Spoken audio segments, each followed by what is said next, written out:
네, 코로나19 백신을 접종한 뒤에 3명 가운데 1명은 발열이나 근육통 증상을 느낀 것으로 나타났습니다. 하지만 대부분은 이 증상이 이틀 안에 없어지기 때문에 응급실을 찾을 필요는 없다고 방역당국은 밝혔습니다. 박홍구 기자입니다. 지난달 26일부터 지난 13일까지 코로나19 백신을 접종한 뒤 병원 응급실을 찾은 사람은 1,100명으로 집계됐습니다. 하지만 이 가운데 80%는 단순한 발열 증상이었고 2.2%, 24명만이 중증 이상 반응으로 분류됐습니다. 13일 0시 기준 전체 백신 접종자 58만 명 중에 0.004%만이 응급처치가 필요했다는 얘기입니다. 이에 따라 방역당국은 접종 후 면역 반응이 나타나는 8시간 뒤부터 다음 날까지는 응급실을 찾지 말고 해열 진통제를 복용하며 휴식을 취할 것을 권고했습니다.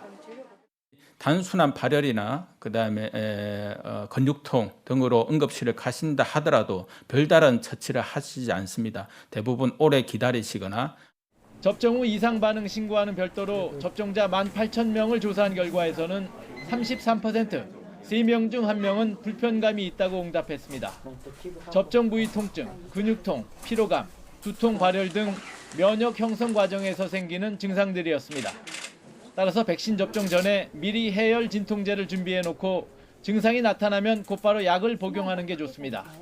가벼운 증상으로 응급실을 찾는 사람이 많아지면 응급의료 체계에 과부하가 걸리고 환자 본인도 발열 체크에서 37.5도를 넘으면 병원에는 들어가지도 못한 채 진단 검사를 받아야 할 수 있습니다. 또 37.5도를 넘어가면은 진료를 못 받고 진단검사소로 보내니까 가나마나한 거죠. 병원이 얼마나 불안하겠어요. 그 열나는 환자가 들어와서 코로나가 응급실에도 퍼지면은.